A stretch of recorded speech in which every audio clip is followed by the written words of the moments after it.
Hello, America. Welcome to Common Sense. I'm Wendy Bell. It's great to be with you. So I imagine President Trump has seen this new poll that says a majority of voters are against ICE agents wearing masks. They're against immigration officials pulling partially clothed people out of their homes, arresting people who are leaving immigration hearings, and they're against ICE agents detaining American citizens. Other than that, and Democrats, here's your turn to listen, pretty much everything else ICE is doing in Minneapolis and everywhere else, voters totally agree with, a lot. Neapolitan News Service, founded by pollster Scott Rasmussen, surveyed 1,000 registered voters last week. And what those voters said should awaken Republicans and totally alarm Democrats, right? When asked, should ICE agents arrest illegal aliens who commit drug crimes?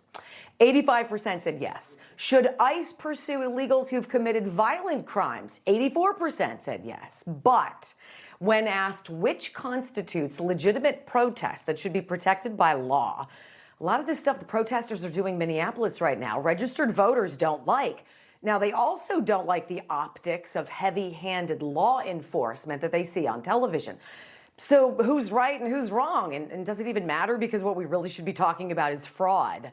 Right? Well, let's ask our panel. We got some new names today. I'm so excited. Antoine Thomas hosts the podcast Fighting for the Truth with Antoine Thomas. Look at you. You can give me a smile. It's okay. I won't bite you. I promise. Jennifer Kelly hosts the Jennifer Kelly. There he goes. Hosts the Jennifer Kelly Show on AM 970. The Answer out of New York and New Jersey, looking beautiful. She's also on Salem Radio in Colorado. My goodness. And Ray Stevens. What's going on, Ray? He hosts the Ray Stevens Show on WLS, 890 AM out of Chicago. I've got the heavy hitters, you guys. All right, so let's talk about it. 1,000 registered voters were asked, which of the following are legitimate forms of protest that should be protected by law? Criticizing government policy. 80% say yeah. That's totally legitimate protest. Marching through city streets, 72% said, yep, allowable too. 70% said shouting slogans, however crass or crude, that's absolutely your right and is allowable. However, blocking the government, blocking officials from doing their jobs, disrupting a worship service, blocking traffic with your car, and making physical threats against an elected official. That is the no-go zone. Ray, let's start with you. So, how do you fix this mess in Minneapolis if you are President Trump, knowing that it's the optics Olympics? Well, I think President Trump tried, right? He had what he called a productive conversation with Jacob Fry and with Tim Walz. And then what happens? Day after, what are they doing? They're going back on that saying, no, we're not going to work with these guys. You know, what I don't understand is what's the end result for these protesters here? We have to live in a country with laws and orders and rules. And if we don't, what do we have? Is this a new world order? Is this some kind of a new government? Is this a new America reimagined without laws and borders? Is Minnesota going to become part of Canada? I think what you have to do is you have to start it crazy and work backwards, whether that's with Renee Good or Alex Preddy. Right? I mean, what do you expect is going to happen when you tussle with law enforcement? I believe in your First Amendment right, but I don't believe you to act like a fool and then be surprised when it happens. And then all of a sudden, it's law enforcement's fault when law enforcement's been getting ambushed and picked on and spit upon. I don't know what the answer is, but I think that we have a way to do things. I think you follow rules, law and order. I know that this panel probably believes that. I don't want to see anybody killed over their opinions, whether I agree with them or not. But don't do stupid things, and you won't have stupid consequences. That's right. Right. You know, and Jen, 19% of these people, Jennifer, said blocking government officials from doing their jobs is legitimate, allowable protest. 70% said no, huge majority. 18% said disrupting worship. That's a legitimate form of protest. 77% said, hell no, it's not. Using your car to block traffic, 15%. Yep, you could be able to do that. 78% said no. And astonishingly, 14% said physically threatening elected officials is a form of protected free speech. These optics for the Democrats paint a long road to the midterms because no matter how you slice it, it looks bad, Jen. It does. I think especially damaging is the New York Times Siena poll, left wing poll, right? That says 76% of Americans feel that all illegal immigrants should be deported and that they support ICE. I mean, it's almost game over. But you're right. Look, all of us on this panel, fierce 1A defenders, as talk radio hosts, of course. But luckily, we live in such a beautiful country that you can have the First Amendment unfettered. People can say what they want to say.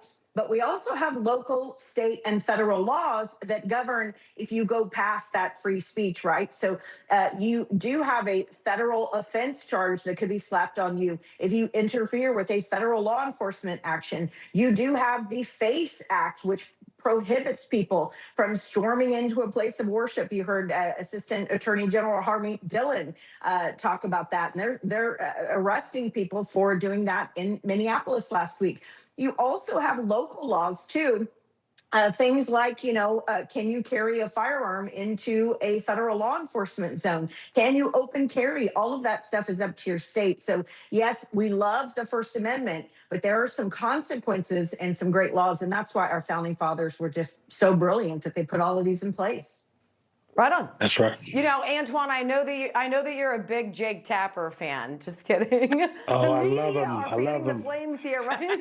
I know. I want you to watch this, and I want you to react on the flip side. So Jake Tapper, he interviews this pretty radical Minneapolis bookstore owner who said on live television that ICE is snatching people off of the street and is putting them in concentration camps. Listen, it's two parts. Here's part one. Why was it important for you and your wife to close your bookstore today? Well, Jake, we can't do business as usual right now anyway, because our city has been invaded by masked gunmen kidnapping family members and friends and neighbors of ours to send them to concentration camps. Okay, whoa, and then it gets worse, okay, because that was bad, but it gets worse. Here you go. Just one note. I'm not here to defend ICE, but I'm not a big fan of people using the term concentration camp to describe detention camps. That has a very specific meaning in terms of. They take people to I understand that, but they take people to Fort Snelling here, which literally was built as a concentration camp, and Alligator Alcatraz, which I think we can all agree is a concentration camp. Not saying they're Dachau. I'm not saying they're putting people in ovens yet. But these are concentration camps. Okay. I don't need to argue with you about it. Okay, Wow. Antoine, how do you think Jake handled that? I know, right? Well, you know what? I cannot defend Jake, but I will say he did well making sure that it's not compared to a concentration camp. We cannot compare the two. Listen, I've been a law enforcement officer for 16 years so far, and I can tell you that is not how we handle law and order. That is not what we do. What we're seeing in Minneapolis is protests that are violent, that are obstructive, and there has to be justice. Has to be justice. And so when they commit a crime, that is why we come in as law enforcement. We're there to stop the perpetrator. We're not there to snatch and grab. We're there to create a peaceful atmosphere. And as we can see, it's not happening right now because of ICE Watch people and all these different other groups that are out there disrupting ICE. I talked about it on my show. So you cannot obstruct law enforcement. That is when handcuffs come on. That is when we do it. I agree 100%. And it seems like we've pushed a lot of boundaries, all the while, guys, not talking much at all about the fraud, right? It's so wild. All right, hang tight because I want you guys to talk about, I want to play something for you. I want to read you something about Bill Clinton and Barack Obama, because the former presidents have weighed in, you guys, on the chaos and the bloodshed in Minneapolis, right? Hear what they said and decide for yourself. Do the two former leaders want the protests to continue or for the fraud in Minnesota to keep getting back burner? Let's talk about that, the panel, next on Common Sense.